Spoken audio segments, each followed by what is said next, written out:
जय हिंद, जय भारत। ये कुछ इन्फॉर्मेशन है जो मैं शेयर करना चाहता हूँ। जैसे काफ़ी लोगों की जो पेंशन है हरियाणा के अंदर किसी वजह से आ नहीं रही।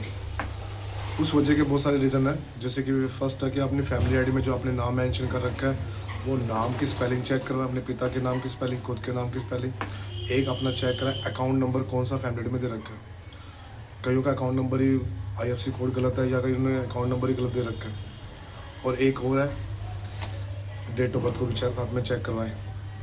ये मैं शुरू से ही आपको बोल रहा हूँ, स्टार्टिंग से ही बोल रहा हूँ कि जो भी पेंशन बनवा के चला गया या पेंशन आ रही हैं, कृपया करके अपनी डेटा में तो चेक करें क्या डेटा है क्या नहीं है। अब उन्होंने आधार कार्ड जो निकाले हैं उसके ऊपर डेट ऑफ बर्थ शुरू में थी 000 1980, लास्ट का सिर्फ लिखा था, साल लिखा था। तो अब उन्होंने निकाला है तो उसमें कहीं का 1-1 आ रहा है, कहीं का 1-7 आ रहा है, कहीं का 1-8 आ रहा है, और पैन कार्ड में जो है वो अलग मेंशन हो रहा है। तो कृपया करके जो नया आधार कार्ड है जिनका भी है वो उसको निकालें, फिर वो चेक करें। क्योंकि उन्होंने क्या करता है अपनी DMC से या जन्म प्रमाण पत्र से वो पेंशन अप्लाई कर दी, डाटा दोबारा से वेरिफिकेशन हुआ ऑनलाइन आधार कार्ड से, तो जो डेट ऑफ बर्थ थी वहाँ दोबारा से वही आ गई जो आधार कार्ड पे लिखी हुई थी। तो एक तो आपने CSC में जाना है, अगर आप खुद भी घर से कर सकते हो तो अच्छी बात है। तो CSC में जाना है और अपना जो हरियाणा का पोर्टल है मेरा परिवार, वहाँ जाके आपने क्लिक करना है। और अगर आपको समझ नहीं आ रही तो आपने CSC में आना। CSC में आके अपना एक तो आपने लेके आना बैंक की कॉपी, एक अपना आधार कार्ड लेके आना, एक अपने पैन कार्ड लेके आना। आधार कार्ड नए वाला, पुराना लेना नहीं है। और साथ में वोटर कार्ड जो लेके आना। कहीं के वोटर कार्ड के अंदर जो एप्लीकेशन गई थी वो 1-1 से हिसाब से गई थी, और उनका वहाँ पर डेट ऑफ बर्थ उस पर मैंशन होता रहता, तो वो 1-1 के हिसाब से जो उनके साल बनते थे उसके हिसाब से पेंशन की एप्लीकेशन जाती थी। या स्कूल का सर्टिफिकेट जो अपना है वो लेके आना। तो उससे इसको वेरीफाई करवाना है, नाम को वेरीफाई करना है, पिता के नाम को वेरीफाई करवाना है, और जितने भी दस्तावेज मैं भी बोल रहा हूँ, पैन कार्ड हो गया, आधार कार्ड हो गया, वोटर कार्ड हो गया, और अपना ये अपना फैमिली आईडी होगी, इनमें सब में सेम होनी चाहिए डेट ऑफ बर्थ, ऊपर नीचे नहीं होनी चाहिए। और कईयों की मान लो ये भी मजबूरी है कि जो पुराना वोटर कार्ड था उसके हिसाब से तो वो 60 साल बनते हैं, पर जो नया उन्होंने आधार कार्ड बनवाया था तो वहाँ पर उन्होंने एक randomly date of birth mention करवा दी, और वहाँ जाकर उनको इश्यू आ गया। तो उस केस में क्या होगा, आपको आधार कार्ड सही करवाना पड़ेगा। फिर आधार कार्ड सही होगा, फिर वो सेम डाटा आगे वेरिफिकेशन में जाएगा, जैसे पैन कार्ड में हो गया, वोटर कार्ड में हो गया। तो इस चीज़ का ध्यान रखें। और कई लोग कह रहे हैं हमारे पास प्रूफ ही नहीं है तो हम डेट ऑफ बर्थ कैसे ठीक करें।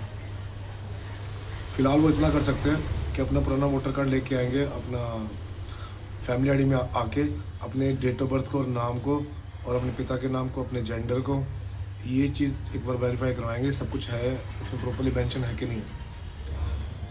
और एक और थी, जैसे कि एक बंदा मेरे पास आया था, स्कूल का लिविंग सर्टिफिकेट उस पर था 12/6/1965 या फिर 1965 के आसपास था। तो वो अपना वो अपना लेके आएंगे, स्कूल का सर्टिफिकेट लेके आएंगे, स्कूल लिविंग सर्टिफिकेट लेके आएंगे, या स्कूल का सर्टिफिकेट है जो वो लेके आएंगे, उससे कंप्लेंट डलवाएंगे कि मेरा डेट ऑफ बर्थ ये है। एक बार दोबारा जैसे मैंने लास्ट टाइम किसी का चेक करता, उनके नाम की स्पेलिंग गलत हो गई थी, डेट ऑफ बर्थ गलत हो गई थी, तो वो दोनों अब लेके आएंगे। और रिसेंटली एक और भी था, फैमिली आईडी में था, और उनके डेटा में क्या था, 2005 था, पर स्कूल के अंदर जो उनका डेटा था उसमें उनकी डेट ऑफ बर्थ अलग मेंशन हो रही थी। वहाँ मेंशन हो रही थी उनकी 16, यानी कि डेट ऑफ बर्थ ऊपर नीचे थी, यानी कि सिर्फ एक दिन का फ़र्क था। तो उनको भी आके चेक करवाएं। और जिनकी जो भी पेपर है, जैसे कि वोटर कार्ड है, अगर पुराना उस पर डेट ऑफ बर्थ मेंशन है तो अच्छी बात है, वो ले आए, नहीं है तो वही ले आए, कम से कम उसकी कंप्लेंट जाए। और जिनके पास स्कूल लिविंग सर्टिफिकेट है वो लेके आए, जिनके पास 10वीं की DMC है वो लेके आए, ताकि उनसे उनकी कंप्लेंट जा सके और डेट ऑफ बर्थ सही हो सके। ये मैं आपको शुरू से ही बोल चुका हूँ कि फैमिली आईडी में आपकी एक एक चीज़ बहुत मायने रखी जाती है। आप लोग सुनते नहीं हो या फिर आप लोग इग्नोर कर देते हो, जब सर पे पड़ती है तो फिर आप कहते हो कहाँ जाएँ। तो जिनकी पेंशन है वो शुरू हो जाएंगी, अपने ये सारे काम करवाने हैं। तो डाटा जैसे वेरिफिकेशन होगा, और एक बैंक से DPD जरूर होनी चाहिए हर किसी की, ताकि कोई भी स्कीम आए तो उनको मिल सके। और एक और है, अकाउंट नंबर लिंक होना चाहिए। अब कई लोग बच्चे मेरे पास आते हैं स्कॉलरशिप का फॉर्म भरने के लिए, जब मैं वहाँ चेक करता हूँ तो वहाँ अकाउंट नंबर होता ही नहीं। तो फैमिली आईडी में अकाउंट नंबर होना बहुत ज़रूरी है। कई लोग कह रहे हैं हम तो नाबालिग, हमारा कैसे होगा।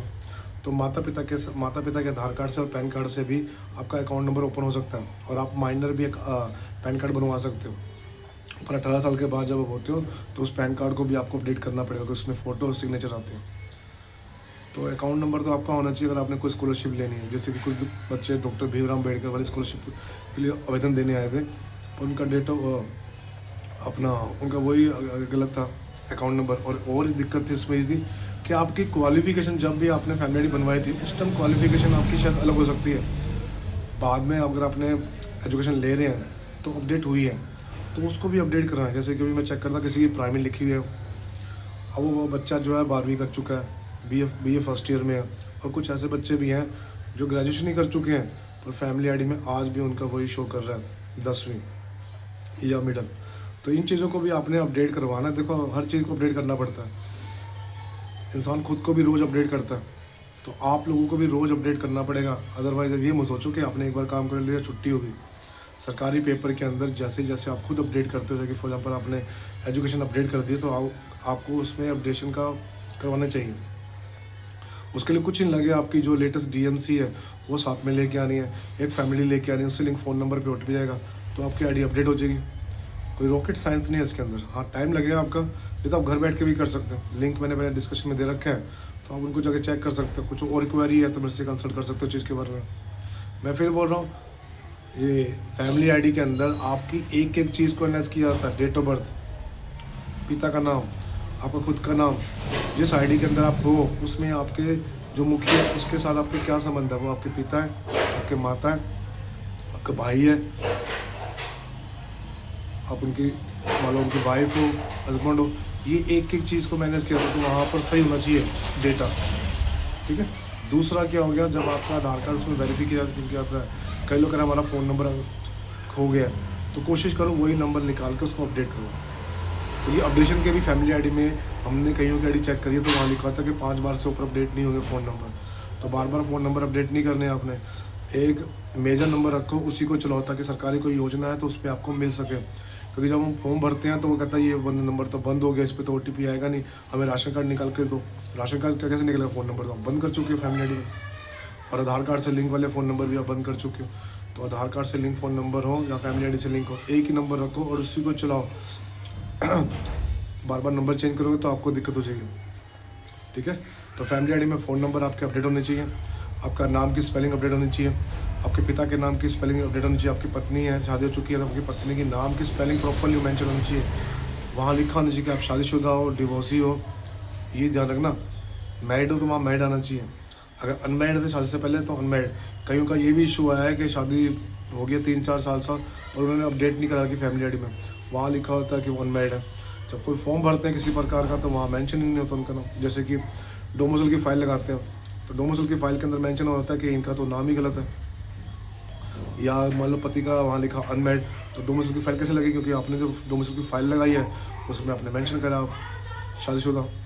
तो इस चीज़ का ध्यान रखना। और कईयों के पति का नाम भी गलत आ रहा है फैमिली आईडी में, वहाँ मेंशन होता है रमेश कुमार, वहाँ होता है राकेश कुमार, तो उसका भी इशू है। उसके लिए भी अपने आधार कार्ड लेके आना, अपना भी आधार कार्ड लेके आना, पति का भी आधार कार्ड लेके आना है। और जो आपके पति के आधार कार्ड से लिंक फ़ोन नंबर है उसके ऊपर OTP जाएगा, फिर वो जाके अपडेट होगा।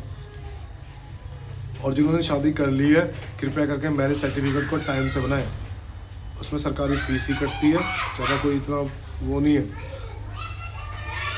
और 90 दिनों से ऊपर हो जाएंगे तो कोर्ट के एफिडेविट बनेंगे, और जो उसकी फ़ीस है 100 रुपये से 500 रुपये के बीच में है, और जो एफिडेविट की फ़ीस है वो आपको कोर्ट से पता चलेगा।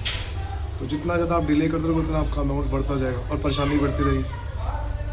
तो ये सारी चीज़ें अगर आपकी फैमिली आईडी में अपडेट होगी तो मुझे लगता है कि आपको कोई दिक्कत तो होगी। और बीच बीच में चेक करवा लोगे तो कोई नुकसान तो नहीं होगा इसके अंदर।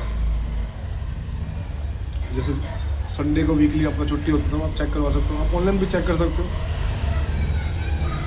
डेटा को। और हाँ, कईयों की फैमिली आईडी भी 2012 और 2020 की या 20 की या 21 की है, तो कृपया करके फैमिली आईडी भी लेटेस्ट निकल है। कोई और इन्फॉर्मेशन होगी तो मैं शेयर कर दूँगा। फिलहाल इतनी इन्फॉर्मेशन मेरे पास थी तो मैंने आपको शेयर कर दी। जय हिंद, जय भारत।